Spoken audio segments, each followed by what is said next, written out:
सत्यम शिवम सुंदरम। आखिरकार राजस्थान सरकार का सच बाहर आ गया। राजस्थान सरकार ने यह कबूल लिया है कि हाँ, हम टेलीफोन टेपिंग करते हैं। राजस्थान के विधानसभा में लगाए गए एक सवाल के जवाब में विधानसभा के वेबसाइट पर यह जवाब दिया गया है कि फला नियमों के तहत हम टेलीफोन टेपिंग कर रहे हैं, सक्षम अधिकारी की अनुमति से हम टेलीफोन टेपिंग कर रहे हैं और नवंबर 2020 तक के टेलीफोन टेपिंग के प्रकरणों की समीक्षा राज्य के मुख्य सचिव कर चुके हैं। दरअसल राजस्थान में आए सियासी संकट के 8 महीने बाद राजस्थान सरकार ने यह कबूला है कि हाँ, हम टेलीफोन टेपिंग करते हैं। कहा जा रहा है कि बीजेपी विधायक कालीचरण सराफ ने विधानसभा में यह सवाल लगाया था कि क्या राजस्थान सरकार टेलीफोन टेपिंग कर रही है, अगर टेलीफोन टेपिंग कर रही है तो किन किन लोगों का कर रही है, किन किन प्रकरणों में कर रही है और कौन ऐसा अधिकारी है जो इसकी अनुमति दे रहा है। लेकिन कहा जाता है ना कि जवाब जब गोलमोल दिया जाए तो समझ जाना चाहिए कि कुछ न कुछ छुपाने की कोशिश की जा रही है।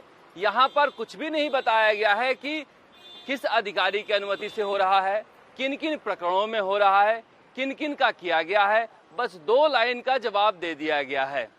दरअसल राजस्थान में लंबे समय से कहा जा रहा है, इस तरह के आरोप विपक्ष लगाता रहा विधानसभा के अंदर और सचिन पायलट गुट के तरफ से भी लगाया गया था कि विधायकों की टेलीफोन टेपिंग हो रही है।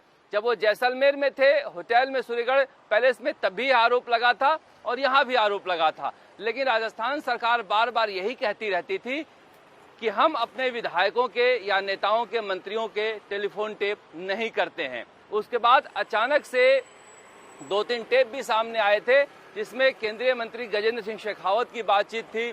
इसके अलावा बागी विधायक भंवरलाल शर्मा की बातचीत थी।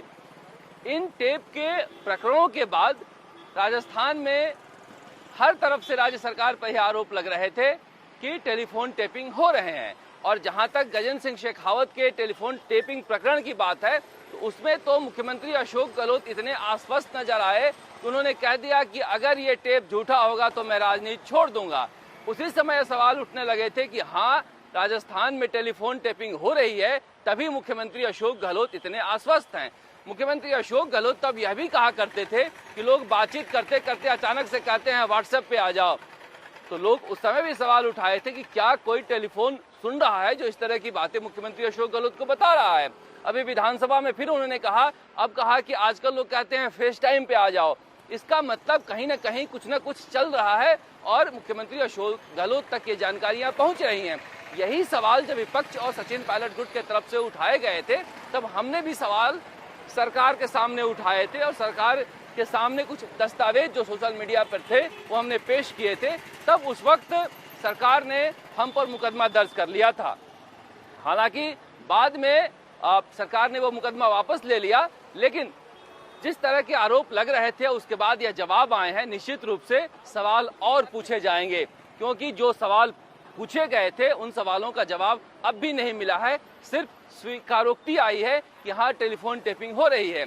अब कहा जा रहा है कि जो पूर्व मुख्य सचिव थे राजीव स्वरूप, उनकी विदाई की एक बड़ी वजह यह भी थी कि केंद्र उनसे नाराज था टेलीफोन टेपिंग के प्रकरण को लेकर। जब टेलीफोन टेपिंग के प्रकरण हुए थे तो गृह विभाग का महकमा उनके पास था और गृह विभाग के अधिकारी की इजाजत से ही टेलीफोन टेपिंग होती है।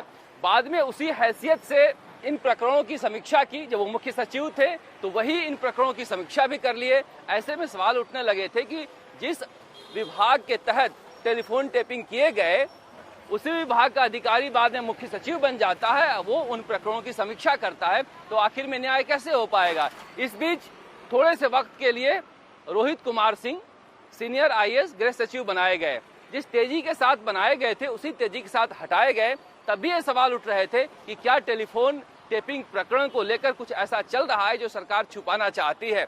अब जाके इस तरह के सवाल जब सामने आए हैं तो निश्चित रूप से सरकार की जिम्मेदारी बनती है कि आगे बढ़कर बताए कि किन किन प्रकरणों में किन किन लोगों के टेलीफोन टेपिंग हुए हैं। क्योंकि राजस्थान में एक तरह से भय का माहौल बना हुआ है, डर का माहौल बना हुआ है, जिस माहौल के बारे में मुख्यमंत्री अशोक गहलोत लगातार बातचीत करते हैं दिल्ली के बारे में, मोदी सरकार के बारे में, उसी तरह के हालात कमोबेश राजस्थान में है। ऐसे में लोकतंत्र की दुहाई देने वाले मुख्यमंत्री अशोक गहलोत के ऊपर बड़ी जिम्मेदारी है वह सामने आकर बताएं कि किन लोगों को और किन परिस्थितियों में टेलीफोन टेप हो रहे थे।